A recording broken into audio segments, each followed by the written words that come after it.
Herkese merhaba, ben İrem, kanalıma hoş geldiniz. Bugün sizlere günlük böyle bir vlog gibi tarzında işte kargo açılımı, günlük makyaj videosu çekmek istedim. Hem dedim ki beraber makyajımızı yapalım. Hem kargolar var, beraber o kargoları açalım. Bir de özellikle kızıma birkaç bir şey aldım. Onu da videonun en sonuna koyayım. İzlemek isteyenleriniz olursa videonun sonunda ekleyeceğim o bölümü de. İzlemek istemeyenler olursa da hani daha öncesinden kapatabilirlerdi. Yani kimseyi sıkmak istemiyorum çünkü. Şimdi ben cilt bakımımı yaptım. Suratım bayağı bir şiş. Gözümün altı falan bayağı böyle bir fena durumda. Onun sebebi de dün çok geç geldim işten. Bayağı bir yorgunum. Yani şöyle söyleyeyim. Gece saat yarım falan da eve geldim. Ya işte yattım ettim 1.30-2 olsa. Sabah 7'de kalktım, kızımı okula gönderdim. Ondan sonra tekrar uyumuşum, kalktım. Tabii doğal olarak böyle yüzüm gözüm şişti. Bir de şu akşam yemek olayı çok fena. Yani akşam bayağı geç saatlerde bir şeyler yedim. O zaman da ya, inanılmaz etkiliyor beni. İnanılmaz şiş uyanıyorum. Bütün ellerim, yüzüm, ağzım, burnum, affedersiniz, şiş kalkıyorum. Neyse. Şimdi şöyle bir çantaya koydum bütün makyaj malzemelerimi. O kadar basit bir günlük makyajım var ki. Yani böyle sadece hani cildimin parlamasını istediğim, göz altlarımı kapattığım bir makyaj. Bu aralar böyle nasıl diyeyim, turuncu pembe, turuncu kırmızı tonlarda allıklara taktım. Böyle coral rengi allıklara. Şimdi ben cilde böyle bir fondöten değil de daha böyle parlak bitişli bir şeyler sürmek istediğim için bu aralar bu Golden Rose'un Tinted Luminous Makeup Primer'ını kullanacağım.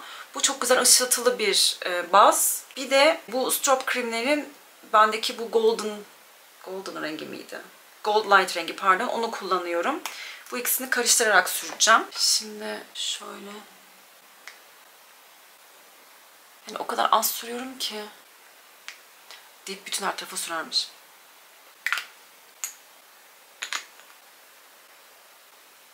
Şimdi daha fazla aydınlansın, aydınlık görüntü olsun istediğim yerlere bunu daha çok kullanacağım. Sonra bunu böyle belli belirsiz yayıyorum. Zaten çok ince bir tabaka sürmüştüm. Çok da böyle şey yapmayacak, kapatma gibi bir şey olmayacak. Kapatıcılığı yok ikisinin de. Sadece cilde böyle ışıl ışıl parlak gösterecek, canlı gösterecek bir aslında base uyguladığım. Yani hem bu böyle pratik oluyor hem de bu, ben parıltı olayını seviyorum. Işıltı olayını seviyorum. Daha böyle canlı duruyor cilt. Bu da benim hoşuma gidiyor. Dediğim gibi hiçbir şeyi kapatmıyorum. Yani zaten kullandığım ürünler öyle kapatıcılı olan ürünler değil.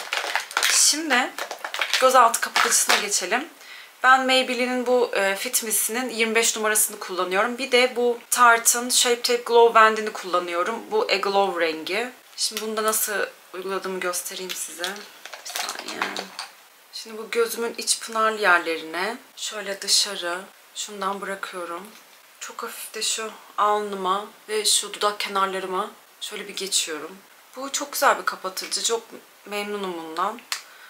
Bayağı nemli bitiş sağlıyor. Benim göz altlarım kuru olduğu için şu bir kişi bir yorum yazmıştı. Natasha Denona'nın kapatıcısını mutlaka deneyin diye. Aslında o aklımda, o bence benim için nasıl diyeyim, benimki gibi gözaltıları kuru olanlar için çok güzel bir kapatıcı olur.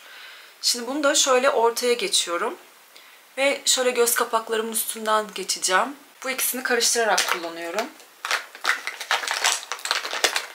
Fırçamı bulabilirsem. Değil. Bu da değil. Ben bu ikisinin birleşimini çok sevdim. Yani ilk başta şu Tarte'ı nasıl kullanacağımı açıkçası bilememiştim. Ama şu an hemen hemen her gün onu kullanıyorum. Özellikle bu Maybelline'in Fit Me kapatıcısını kullanacaksam çok güzel oluyorlar ikisi. Bunu böyle göz kapaklarımın üzerine de uyguluyorum. Çünkü orayı da bayağı böyle güzel aydınlatmış oluyor. Onu da sevdim.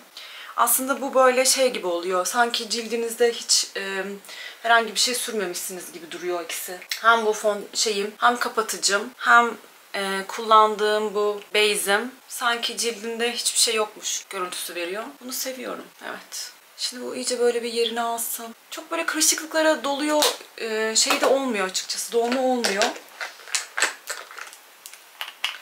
Dudaklarım inanılmaz kuru. Yani o kadar şeyler ki. Bir de ben devamlı yolmaya başladım dudakları. Bunu sürüyorum. Akşam yatıyorum. Sabah evet kalktığım zaman çok güzel. Ama ondan sonra gün içinde eğer ki ruj da kullanıyorsam, ben o ruju da yoluyorum, de yoluyorum maalesef. Dudakları da. Şimdi gelelim aldıklarımıza. Ben dediğim gibi bu aralar hiç böyle bronzer falan kullanmıyorum. Ne bronzer ne kontür. Hiçbir şey yapmıyorum. Gayet sade bir makyaj olayına geçtim. Özellikle acelem varsa, işe giderken böyle çabuk çıkmam gerekiyorsa, sabahın erken saati ise mutlaka yani bu makyajı yapıp geçiyorum ve yani gerçekten böyle hani 5-7 dakika arası bir şey alıyor. Böyle kolay çıkmak için pratik oluyor. Şimdi ben bu Peaches rengini kullanacağım önce. Şu Kiko'nun böyle bir allık fırçası vardı. Bayağı böyle buralara oturan güzel bir yapısı var. Önce bunu geçiyorum. Bu bayağı zaten pigmentli bir ürün. Böyle yukarı doğru. Mutlaka bu kaş kemiğimden de geçiyorum. Bir bütünlük sağlasın diye. Şöyle yukarı doğru. Yani bunun rengini ben çok seviyorum. Eskiden Peachy Keen'i çok severdim. Herhalde yazın daha böyle kırmızılar, pembeler onları sevdiğim için. Bronz renkte bir makyaj yapıyorsam onu çok seviyorum. Ama şimdi böyle şunu fark ettim. Eğer cildime böyle fondöten vesaire falan gibi bir şey eğer sürmüyorsam daha böyle nasıl diyeyim? Ya böyle ağır bir makyaj yapmayacaksam eğer, çok böyle fondöten olayına girmeyeceksem ve bronzer vesaire kullanıp yüzümde ısıtmıyorsam bu renk benim cildime çok güzel oluyor gibi geliyor bana. Yani bu görüntüyü ben bu aralar çok seviyorum. Ya bu böyle çok pratik, herkesin yapabileceği çok kolay bir makyaj aslında. Bu bayağı da renk veriyor. Bakayım bir saniye. Yani ben şuradan baktığımda çok güzel gözüküyor. Daha sonra bunun üzerine şu MAC videosunda gösterdiğim bu Extra Dimension serisindeki Just a Pinch'i sürüyorum. Bunu da MAC'in 168 numaralı bu fırçasıyla uygulayacağım. Ay pardon. Şangır şungur. Onu sadece şöyle yukarılara doğru çıkartıyorum. Şöyle. Çok fazla şey getirmeyeceğim. Şu tamamen şu elmacık kemiklerin üstünden yukarı doğru. Çok fazla yanağıma getirmiyorum. Bunu da şöyle göz kapağıma bir geçiyorum. Ve ben şu şeyi çok seviyorum. Burayı böyle burnumu geçmeyi de çok seviyorum. Daha sonra şu MAC'in bu Teddy kalemiyle göz üst kirpik diplerinden geçeceğim. Çok böyle bir önemli şey değil. Çok net olmasını istemiyorum zaten. Şöyle hafiften bir geçiş yapacağım. Bir saniye. Şöyle geçtim. Sonrasında 2 tane maskara kullanıyorum. Ben genelde iki çeşit maskara kullanırım. Şimdi benim kirpiklerim böyle kısa ama çok sık kirpiklerim var ve benim istediğim böyle hacim versin ve yukarı doğru kıvırsın. Kirpik kıvırıcısı kullanmadığım zamanlar da oluyor. Şu an yukarıda kalmış. Hani kıvırıcıyı getirmemişim, almamışım. Şimdi bu Biolis markasının Extended maskarasıyla Golden Rose'un bu False Lashes maskarasını kullanacağım. Şimdi önce 2 kat, yani ben genelde öyle yapıyorum. 2 kat böyle bir base maskara uyguluyorum. Ondan sonra üstüne biraz böyle kuruduktan sonra başka bir maskarayla yukarı doğru sadece kirpik uçlarını tarıyorum. Daha böyle ne derler uzun kirpik olsun diye. Çünkü dediğim gibi benim kirpiklerim kısa. Şimdi bu Extended'in aslında çok bir özelliği yok. Yani şöyle konik uçlu bir fırçası var. Yani bunu da ben açıkçası bitsin diye kullanıyorum. Bir daha alır mıyım çok zannetmiyorum alacağımı. İlk başta böyle dibinden yukarı doğru tarayarak, tek tek ayırarak yukarı doğru çıkartıyorum. Dediğim gibi 2 kat bu şekilde geçiyorum. Hatta bazen eğer maskara buna izin veriyorsa ve ihtiyacı varsa 3. katı da geçiyorum. Ondan sonra kuruduktan sonra 4. katı geçtiğim oluyor. Ben maskara sürmesini çok seviyorum. Benim en çok bitirdiğim makyaj malzemesi sanırım maskaradır ve siyah göz kalemidir. Eskiden çok çerçeve yapardım göz içime. Üstünde ve altını mutlaka siyah göz kalemiyle çekerdim. Biraz daha koyu renk makyaj yapardım açıkçası. Şimdi doğruya doğru. Şuralar biraz daha böyle daha nötr makyajlara geçtim. Bazen yine böyle abartıyorum makyajı. Yani makyaj yapmayı çok seviyorum. Böyle bayağı gördüğünüz gibi bu şeyi maskarayla tarıyorum. Yani ilk katı da ben bir kere geçtim bittim demiyorum. Yani iyice bu maskaranın ucundaki o kullandığım yani o maskara böyle kuruyana kadar ilk katı da geçiyorum. Özellikle şu uç kısımlarını böyle yanlara doğru çekerek taramayı tercih ediyorum ki gözüm biraz daha şöyle çekik dursun diye. Şimdi ben bu iki gözüme de sürdüm, maskarayı sürdüm. Yani güzel, fena değil aslında ama çok daha güzel maskaralarım var. Saçım da bir kötü olmuş sanki. Şimdi bu iyice bir kurusun maskara. Şimdi ben bir de şöyle bir şey yapıyorum. Bu kaç? Bu MAC'in 150 numaralı fırçası. Bu böyle çok sert tüyü olan bir fırça. Şimdi bitirme pudrası genelde uyguluyorum ben makyajların üzerine. Bu aralar bu vallahi seçil mi nasıl okunuyor tam bilmediğim bir marka. Şöyle çok güzel şeyi var, pudrası var. Böyle altın ışıltıları falan var. Orada çıkıyor mu emin değilim ama çok güzel bir pudra. Şöyle göstereyim. Hatta bakın. İnşallah oradan da gözüküyordur. İnanılmaz güzel bir şey veriyor. Böyle hafif ışıltı, parlaklık veriyor. Böyle bir şey sevmiyorsanız kullanmak zorunda değilsiniz. Başka pudralarla da bitiş yapabilirsiniz. Veya da hiç yapmayabilirsiniz. Hani bu tamamen sizin tercihiniz. Ben çok sevdiğim için bunu uyguluyorum. Bunu hatta bazen ben gözaltı kapatıcısını böyle sabitlemek için de kullanıyorum. Hatta göz kapağının üstüne de sürüyorum. Çok da güzel oluyor. Böyle ışıl ışıl bir görüntü veriyor. Şimdi şundan bayağı toz tutuyor bu arada. Böyle bir alıp şimdi şöyle bütün bu makyajımın özellikle şu bölge, yanak bölgelerinin üstünden geçiyorum. Ve şu alnımın üstünden geçeceğim. Göz kapağının üzerinden geçebilirsiniz. Ve şu göz altlarınızdan da geçebilirsiniz. Zaten bu çok bir fırça olduğu için, sert kıllı bir fırça olduğu için pudrayı çok fazla bırakmıyor. Şimdi benim sevdiğim görüntü bu. Bu aralar böyle sade. Şu kaşımı da ya bilmiyorum ya, şu kaş maskarası arayışı içerisindeyim. Ne kullanacağımı da bilmiyorum. Böyle bir kaldım yani. Elim hiçbir şeye gitmiyor. Anastasia'yı alıp almamakla böyle bir gidip geliyorum. Şimdi o maskaranın tam ıslaklığı geçti. Ben şöyle bu Golden Rose'un dediğim gibi False Lashes'la şöyle sadece kirpiklerimin üstünden dibe getirmeden, çünkü dipleri zaten taradım. Tüm amacım zaten kirpiklerimi yukarı doğru çıkartmakta, onu yaptım. Şimdi sadece şöyle üstlerden şununla bir geçeceğim. Amaç biraz daha uzatmak. Sonra da alt kirpik diplerimi geçeceğim. Evet. Böyle. Şu aşağıya biraz maskara bulaşıyor ama ben onu daha sonra siliyorum. Kuruduktan sonra silmesi çok rahat oluyor. Bir şey olmuyor. Şimdi bu aralar ya böyle nemlendirici bırakıyorum ya da çerçeveleyip nemlendiriyorum. Şöyle. Dudaklarım ince olduğu için ben yani ne olursa olsun çerçeveliyorum. Bu nemlendiricinin üzerinden çerçevelediğimde çok daha rahat çerçeveleniyor bu arada. Benim bu aralar yapmış olduğum makyaj böyle. Kaşlarıma hiçbir şey sürmedim. Yüzümde sadece allık, bir baz, ışıltılı bir baz, allık ve bolca rimel var. Benim bu aralar günlük yaptığım böyle hiçbir makyaj yokmuş gibi olan bir makyaj buydu. Bu yapımı inanılmaz kolay bir makyaj. Böyle 2 dakikada hemen sadece bir ışıltılı baz uygulayıp allık geçip üstüne de bolca rimel sürüp aslında çıktığım, dudaklarımı nemlendirdiğim bir makyajdı. Şimdi isterseniz gelelim, bir kargolarım var. Kargoları açalım. Ben onları buraya bir getireyim. Sizi biraz geri alayım vesaire. O zaman görüşürüz. Evet, şöyle sizi biraz bir geriye aldım. Çünkü böyle paketleri açmak istedim şimdi bugün.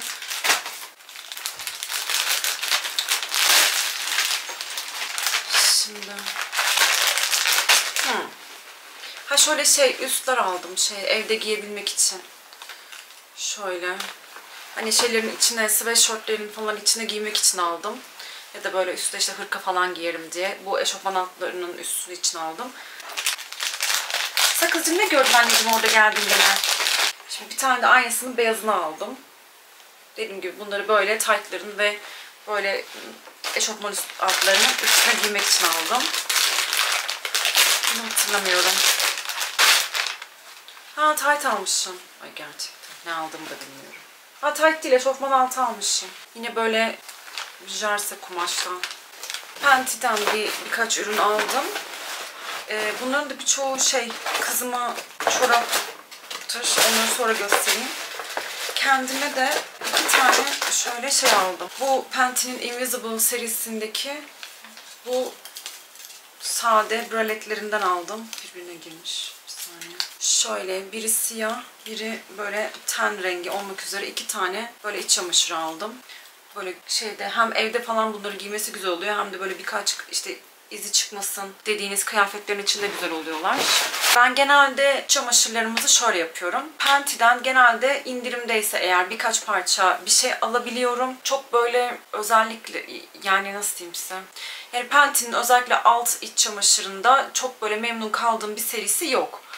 Ben genelde iz yapmayanlardan almaya çalışıyorum ama bu pantolonların içinde vesaire. Ama şöyle bir şey var, çok böyle tam yani böyle içime sinmiyor demeyeyim de yani çok böyle beğenemiyorum. Ama benim iç çamaşırlarında tercihim genelde %90 Marks and Spencer'dır. Marks and Spencer ilk Türkiye'ye geldiğinden beri biz annemle yani biz neredeyse bütün iç çamaşırlarımız, geceliklerimiz, pijamalarımız bizim Marks and Spencer'dır. Biz çok yani annem de çok severdi. Annem özellikle kıyafetlerini de çok böyle severek alırdı, giyerdi. Ben hani böyle kıyafetleri var, aldıklarım var ama iç çamaşıra bakıyorsam direkt gidip Marks and Spencer'dan bakarım. Çünkü oradaki ürünler kaliteli oluyor. Nasıl yıkarsanız yıkayın. Yani ben şöyle yıkıyorum. Onları ayrı ve yüksek derecelerde böyle biraz haldır huldur yıkarım. Ve daha sonra mutlaka kurutma makinesine atıyorum ve kurutma makinesinde böyle yüksek ısıda kurutma ayarında onlar bir kurutmadan geçer, kururlar. Ve hiçbir şey olmuyor. Sürekli giydiğim iç çamaşırlarıdır. Aynı şekilde gecelik ve pijama da aynı şekilde. Ben oradan yine almayı tercih ediyorum. Yani Oysho veyahut da Marks and Spencer alırım. Ve ikisini de böyle normal yıkamayı atıp kurutma makinesinde hassas kurutma ve düşük ısı ayarında 2 turda kuruturum. Ve hiç böyle çekme falan yapmaz. Ama dediğim gibi iç çamaşırında da zaten özellikle kızımı alacaksam eğer %100 pamuk. Kendimi de tercih edeceksem özellikle A kısmının %100 pamuk olmasını tercih ederim. Özellikle altta çok böyle şeyim yoktur. İz yapmaması benim için en büyük kriter. Ama tabii üstte böyle dantel, mantel bilmem vesaire falan filan severim. Çok da güzel şeyleri oluyor.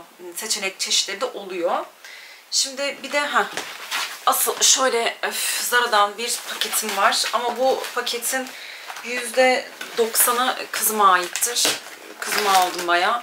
Yani benim 5,5 yaşında bir kızım var ve inanılmaz çabuk böyle boyu uzadığı için sürekli yeni bir şeyler almam gerekiyor. Şimdi onun da şöyle söyleyeyim. Oraya durun, şeyden sonra geleyim. Kendim aldıklarımı göstereyim. Sonra kızın alışverişini ayrı söyleyeceğim. Şimdi şurayı bir deşelim. Deşelim ve kendime ait olan zaten 3 tane parça bir şey var şurada. Onları çıkartayım. Geri kalanı da kızıma aittir. Onu da ayrı en sonunda söyleyeyim. Hatta şu kızın çoraplarını da şuraya atalım. Allah. Evet. Şunu şöyle bir kaldırayım.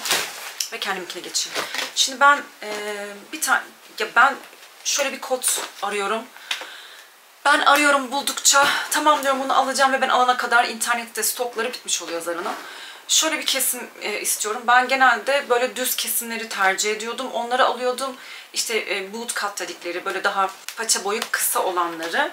Özellikle şeylerde falan çok hoşuma gidiyordu. Botlarla falan giymeyi çok severim. Yazın böyle stilettolarla da o bilek boyu böyle açıkta kalırsa falan çok hoşuma giderdi. Şimdi ise şöyle bir şey istiyorum. Daha böyle İspanyol paça değil, daha gelen pantolonları istiyorum. Orta bel ve aşağı doğru böyle İspanyol değil de boru inen, böyle bayağı bol salaş kotlarda gözüm var. Ama ve lakin ben o kotları dediğim gibi Zara'da buluyorum. Buldukça atıyorum sepete. Ben onu alana kadar gidiyor. Bir gitmem gerekiyor. Mağazaya gitmem gerekiyor. Şu an bu videoyu çektiğim zamanda da indirim zamanı yani Zara'ya girmekten nefret ediyorum. Girmiyorum. Çünkü yani o sırayı beklemek, bir parça ürünü deneyeceğim zaman orada sırada beklemek, milletin bıraktığını almak falan böyle bir kaos ortamı hiç haz etmiyorum. Neyse. Şimdi gelelim benim aldığım pantolona. Bir tek bunda stok yakaladım bu lacivert renginde. Bu renk içinde açıkçası çok böyle aman aman falan değilim. Bu renk kotu çok böyle seven bir insan değilim. Ama dediğim gibi bunda yakaladım ve bunda bulabildim. Stok diye aldım. İşte wide leg dedikleri geniş gelen pantolonlardan biri bu. Böyle yırtık modeli var paçasında. Şimdi gelelim 2 tane böyle tight pantolona. Tight kumaşında dar kesim pantolonlarım var. İkisi de aslında aynı. İkisinin de burasında düğmeleri var. Zaten bu iki renkte. Biri bu bir camel rengi. İkisini de ben medium 28 almışım. Legging high rise diye geçiyor. Bunu da özellikle alma sebebim bu high rise dediği, işte o yüzden aldım. Şurada şöyle kalın bir lastik kısmı var belde ve bu böyle o şey tam böyle göbek kısmını çok güzel toparlıyor bu tarz pantolonlar. Biraz o yüzden aldım. Bunun altında böyle topuklu ayakkabıyla falan bu bacak boyunu da çok uzatacağı için inanılmaz hoşuma gider bu tarz görüntü. Beni olduğundan daha ince gösterebiliyor. Bir de aynısının diğer rengi olan bu camel rengini de aldım. Bu renkleri takmış vaziyetteyim.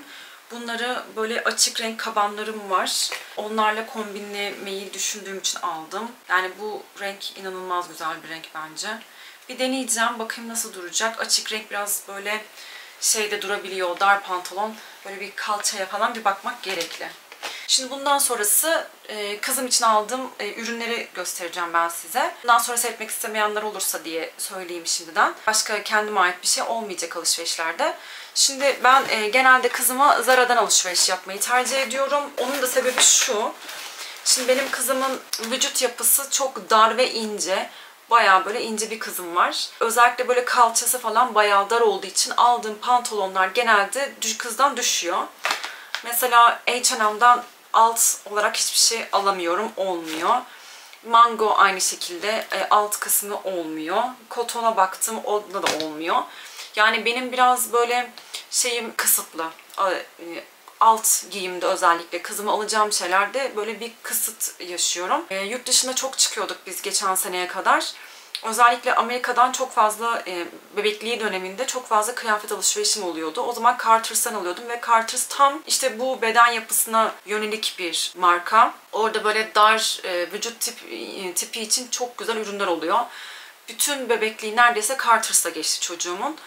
Ama dediğim gibi yani Türkiye'den almak bilmiyorum bana biraz şu anda şey geliyor. Çok mantıklı değilmiş gibi geliyor ama Amerika'ya gittiğinizde işte böyle Marshalls'tan falan aldığınızda hele bir de indirime denk geliyorsanız inanılmaz ucuza denk geliyor. Zaten normalde Türkiye'den daha ucuz oluyor da yani üstüne ekstra indirimler olabiliyor. Başka hangi marka olabilir? İşte Gap olabiliyor. Dediğim gibi Zara olabiliyor. Yani işte böyle çok kısıtlı bir alt şeyimiz var. Marka tercihimiz oluyor.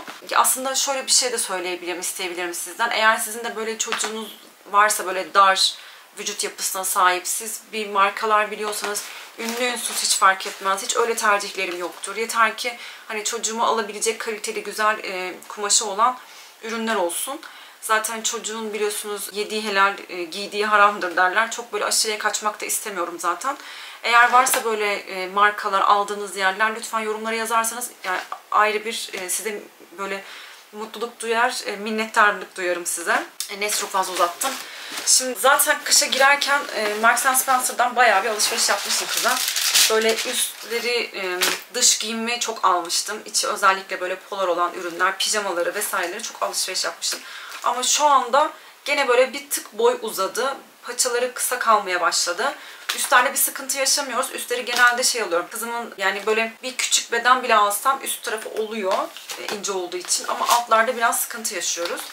Şimdi şu Penti'den aldığım çorapları göstereyim. Bir tane böyle tütü giymeyi çok seviyor. Ay, tam bir kız çocuğu. Tütü giydiği için böyle işte ona beyaz kalpli, yine böyle siyah kalpli ve bunu çok sevdi. O kendi seçti. Böyle pembe, üzerinde de işte yaldızları olan böyle kilotlu çoraplardan aldım, kalın. Bunları bayağı bir giyer diye tahmin ediyorum. Bir tane hiç bakmadan almıştım, yanlış almıştım. Şöyle çiçekli olduğu için deseni almıştım. Bu bayağı böyle ince bir çorap çıktı. Yani bunu da iade etmem, giyer ama hani işte şu mevsimde dışarıda giyemez, donar çocuk. Neyse. Şimdi bütün bunları aslında kendi de seçti. Şu anda şey dönemindeyiz, son 2 senedir. Ben gidip eğer kendim alıyorsam birçok şey giymiyor. İlla ki böyle kendisinin seçtiği kıyafetleri giymek istiyor. O yüzden aslında sepete atarken de onun istediklerini daha çok tercih ettim. Biraz böyle ortak kararlarımız gibi oldu. Yani çocuğun şeyine de saygı duyuyoruz sonuçta, seçimlerine. Şöyle salopetleri çok seviyor. Bu tarz bir salopet aldım. Bu böyle aslında ince bir kumaşı var ama jean gibi gözüküyor. Ama inanılmaz rahat edeceğine eminim buna. İçine kilotlu çorapla şu mevsimde bile giydirebilirim. Şöyle krem renginde benim de hoşuma giden bir salopeti oldu. Şimdi bir başka salopette bu kadife. Bunu kendi seçti. Böyle fırfırlı. Çok güzel. Biliyorsunuz bu sene bu renkte moda. Kız modayı takip ediyor ya.